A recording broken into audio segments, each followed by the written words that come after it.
Chapter 1. He sees me.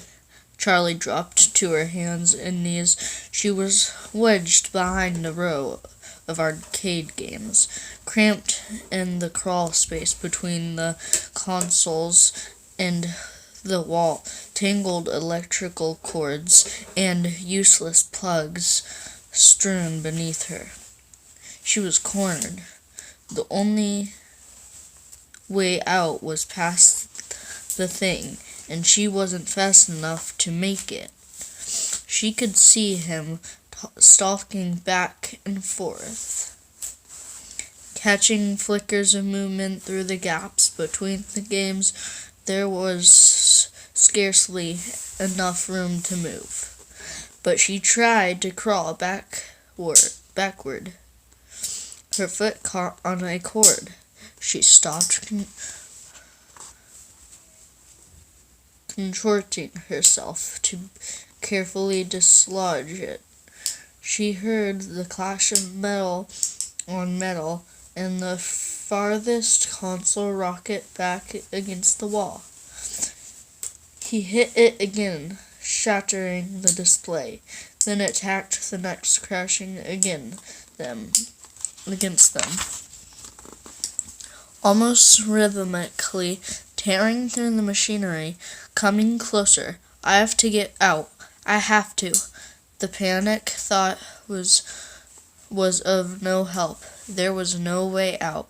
Her arms ached, and she was wanting to sob aloud. Blood soaked through her tattered bandage, and it seemed as though she could feel it draining out of her. The console a few feet away crashed against the wall, and Charlie flinched. She was getting closer. She had to hear the grinding of gears and the clicking of servos. Ever louder, eyes closed, she could still see the way. He looked at her. The matted fur and the exposed metal beneath the simic flesh. Suddenly, the console in front of her was wrenched away. It toppled over, thrown down like a toy. The power cords beneath her hands and knees were yanked away, and Charlie slipped, almost falling. She caught herself and looked up, just in time to see downward swing of a hook. "Welcome to Hurricane Ata," Charlie smiled, whirling at the sign and keep driving. The world didn't look any different from one side of the sign to the other, but she felt a nervous anticipation. And she passed it. She didn't recognize anything.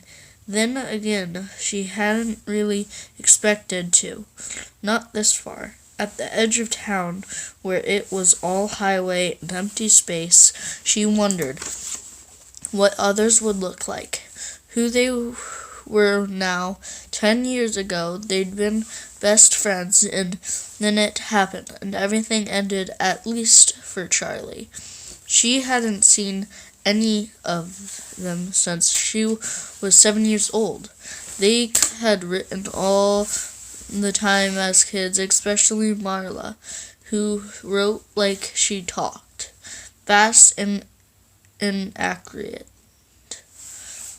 But as they got older, they had grown apart, and letters had grown fewer and fewer. Between and the conversations leading up to this trip had been perfectly and full of awkward pauses.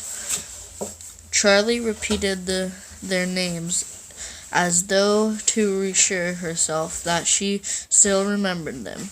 Marla, Jessica, Lammer, Carlton, John, and Michael. Michael was the reason for this trip. After all, it was 10 years since he died. 10 years since it happened, and now his parents wanted them all together for this dedication ceremony. They wanted all his old friends there when they announced the scholarship they were creating in his name. Charlie knew it was a good thing to do, but the gathering still felt slightly barbaric. She shivered and turned down the air conditioning.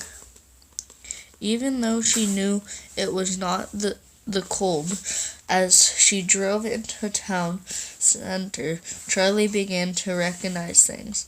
A few stores in the movie theater, which was now advertising the summer blockbuster hit.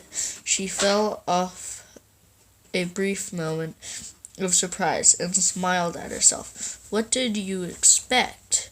That whole place would be unchanged.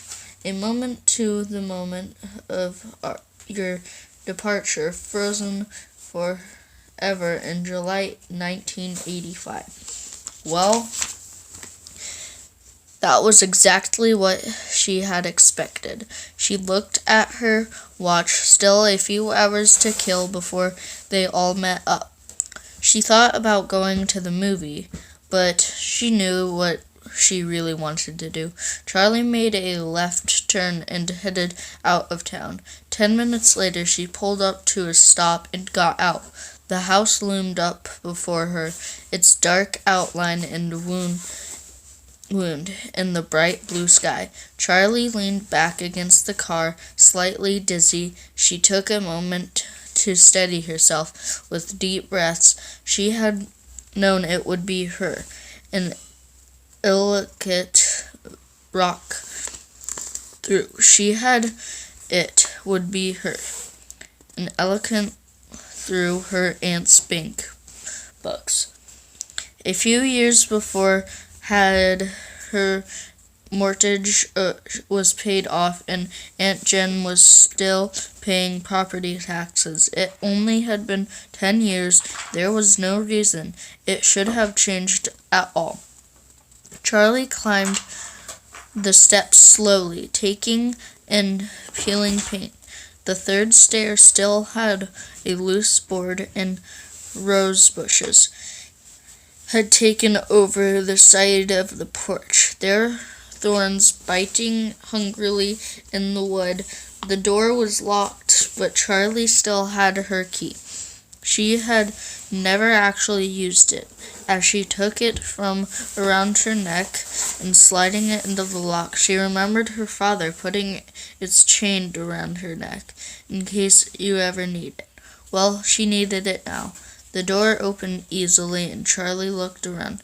She didn't remember much about the first couple of years here. She had only been 3 years old, and all the memories had faded together in a blur of childhood's grief and loss, of not understanding why her mother had to go away, clinging to her father's every moment, not trusting the world. Okay, guys, we're gonna make another one soon. So see ya, part 2. Bye!